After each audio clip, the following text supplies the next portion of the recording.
Good morning. আজকে আমি তোমাদের সঙ্গে শেয়ার করব মানে প্রপার এই যে হ্যাঁ, তো শেয়ার করব যে 16 মান্থসের বেবি ডেভেলপমেন্ট মাইলস্টোন। হ্যাঁ জানি এর আগের অনেকগুলো মান্থস কেটে গেছে, অনেকগুলো অনেক সময় চলে গেছে, কিন্তু তার কোনো ভিডিও আপলোড করিনি। আমার সময় হয়নি, সুযোগও হয়নি, সেটা বলতে পারো। কারণ সবাই জানো নতুন মায়েদের অবস্থা তো যা তা হয়, আর তার মধ্যে আমাকে তো এই ভিডিও বানাতেই দিচ্ছে না, আমার তো অবস্থা খারাপ।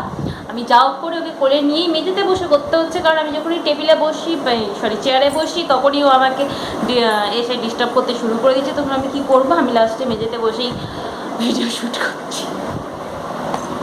ও ওখানে বসে থাকবে আর আমাকে সঙ্গে বসে থাকতে হবে। আর আমার তো এখন মানে মোটামুটি আমি তোমাদের বলে দিচ্ছি যে যখনই মোটামুটি 1 বছর হয়ে যাবে, কমপ্লিট হয়ে যাবে, যখন ও হাঁটতে শিখবে, তখন থেকে তুমি বুঝে যাও যে নতুন মায়েরা যে তোমাদের খাওয়া ঘুম সব উঠে গেছে।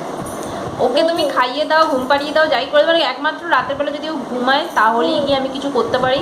আর সেটা ধরো ঘুমায় 11:30টার পর, এবং তারপরে গিয়ে আমি কিছু যদি করি, কোনো কাজ করি বা ধরো কোনো ভিডিও শ্যুট করি বা যাই করি, 11:30টার পরে গিয়ে আমাকে সব করতে হয়।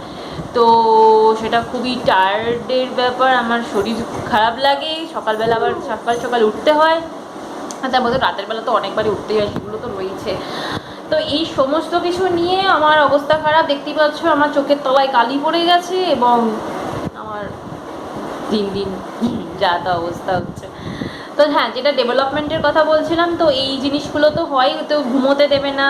আর হ্যাঁ, ও যদি জেগে থাকে তাহলে যদি তুমি ঘুমোতে যাও তাহলে তো এসে ডিস্টার্ব করা শুরু হয়ে যাবে, গায়ের ওপর উঠে আসবে, উঠে এসে পড়বে, এই করবে সেই করবে, এটা তো একটা রয়েছে। তারপরে খেতে বসলে সব থেকে বেশি ইয়ে হচ্ছে, ধরো ওকে খাওয়া দাওয়া করিয়ে দিলে তারপরে তুমি একটু রেখেছো, দিয়ে লাস্টে দেখবে যে যখনই ধরো খেতে বসছি তখনই ও অমনি দৌড়ে চলে আসছে, এবার কোলে নাও ওকে।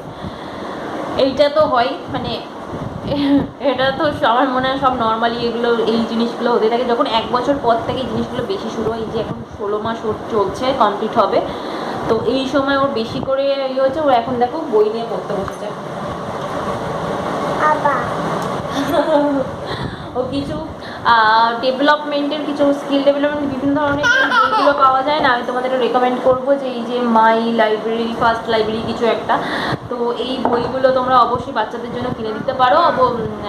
ওরা এই ধরো বিভিন্ন ধরনের, যেমন এটা দেখাচ্ছি তোমাদের, এই বিভিন্ন ধরনের 10খানা বই আছে। তো এর মধ্যে দাঁড়াও আমাকে দেখাতে দাও, এই যে দেখো, এই যে এরা 1 2 3 4, তারপরে বিভিন্ন ধরনের ভো ভো ম্যাও হ্যান ত্যান সব রয়েছে। এগুলো ওরা দেখবে, শিখবে, এগুলো খুবই মানে ওদের একটা মানে এনগেজ করে রাখা ওদের এগুলোর মধ্যে। তো মোটামুটি পপা এখন 16 মাসের মধ্যে মোটামুটি সব বইগুলো, 10টা বইয়ের মোটামুটি সবগুলোই বলতে পারে। তো এইগুলো আমি বলবো তোমাদের অবশ্যই সব বাচ্চাদের মধ্যে করা, এবং যতটা পারবে মানে টিভি বা ফোন না দেখানো। আমিও পপাকে যতটা চেষ্টা করি টিভি বা ফোন দেখাই না, আর এইসব বই খাতা এইসবের মধ্যে ওকে এঙ্গেজ রাখি। তারপরে ধরো গান শোনে, এইসব করে, তারপর একটুখানি হ্যাঁ কবিতাও বলে দেয়।